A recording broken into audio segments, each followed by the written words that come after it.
भी बताया कि हमारा जो क्वालिटी काउंसिल है इसमें 5 बोर्ड हैं, उसमें एक बोर्ड NABH ये है, national accreditation board for hospital and health care providers. ये काफ़ी बड़ा बोर्ड है क्योंकि लगभग 15,000 अस्पताल और क्लिनिक जो हैं वो इससे जुड़े हुए हैं। ये 2006 में स्थापित हुआ था और जबकि QCI को 25 साल होने वाले हैं। 25 साल हो गए सर, 25 साल हो गए, 26 चल रहा है, 26 हो गया तो 27। और देखिए आज हेल्थ केयर जो है वो एक बहुत ही अहम मुद्दा है सबके लिए, और सब चाहते हैं कि जो हेल्थ केयर सेवाएं हैं वो क्वालिटी हो, उसमें सेफ्टी हो और इंश्योर हो द क्वालिटी और सेफ्टी। देखिए क्वालिटी, सेफ्टी और क्वालिटी दो एक ही तराजू के दो पार्ट है, दे गो हैंड इन हैंड। तो सेफ्टी, आज आप कहीं कोई दवाई भी लेने जाते हैं, अगर वो दवाई गलत देती है तो उस दवाई की जो गुणवत्ता है वो सही निकलनी चाहिए। तो NABH को भी बहुत सारी, शुरू में जब NABH शुरू हुआ था तो एंट्री लेवल सर्टिफिकेशन नहीं था, यानी एक एक्रेडिटेशन लेने के लिए बहुत लंबी एक्सरसाइज है। उसमें लगभग 102 स्टैंडर्ड्स हैं और बहुत सारे ऑब्जेक्टिव एलिमेंट्स हैं, 600 से ज़्यादा ऑब्जेक्टिव एलिमेंट्स हैं जो पूरे करने होते हैं अस्पताल को।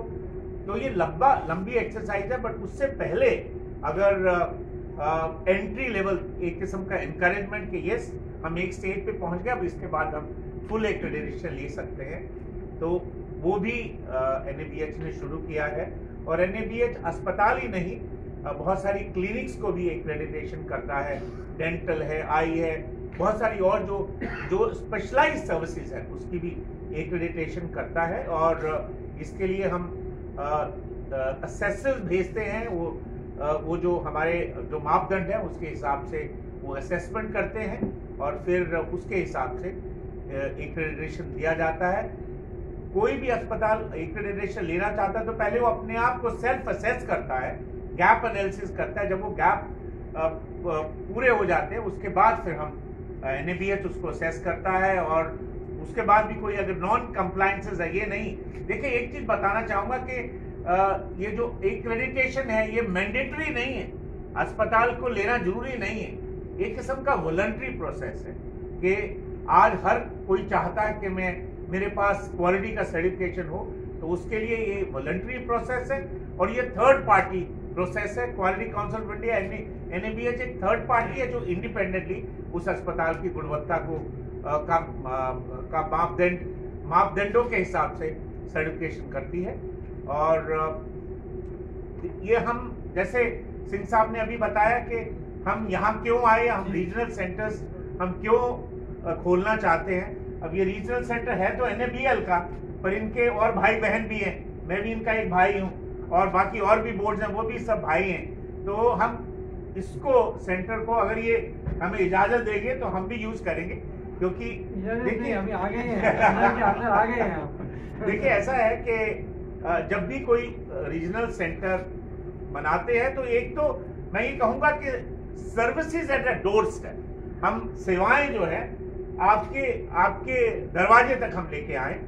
और देखिए हर रीजन की एक अपनी स्ट्रेंथ्स होती है, कुछ लिमिटेशन होती है, कुछ वीकनेसेस होती हैं, तो वो एक कनेक्ट जो है लोकल क्या नीड्स हैं, लोकल में एक्सपर्ट्स हैं। अभी वो ISI के प्रोफेसर साहब बैठे हैं ना पीछे, है ना सर अमिताभ जी, तो ये लोकल एक्सपर्ट है, कैसे हम उनको उसको इंटीग्रेट करें, यूटिलाइज करें, कैसे हम अपनी आउटरीच सेवाएं को बढ़ाएं।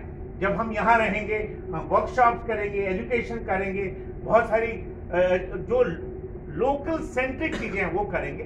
और देखिए कहीं ना कहीं आपने देखा होगा क्वालिटी में एक बहुत इंपॉर्टेंट पार्ट होता है, वो होता है time, the response, they should be a quick response. अब जैसे साहब ने कहा कि भगवान तो दिल्ली में बैठे हैं, बट पुजारी जो है वो चाहे तो उसको थोड़ा स्पीड अप कर सकता है, फास्टन कर सकता है, कैटलिस्ट बन सकता है। तो ये जो सेवाएं हैं, सब जो भी सेवा QCI या NABH के हम QCI के डिफरेंट बोर्ड दे रहे हैं, वो सेवाएं को हम कैसे एफिशिएंट करें, क्विक टाइम रिस्पॉन्स करें और तभी वो सेवाएं इफेक्टिव होगी।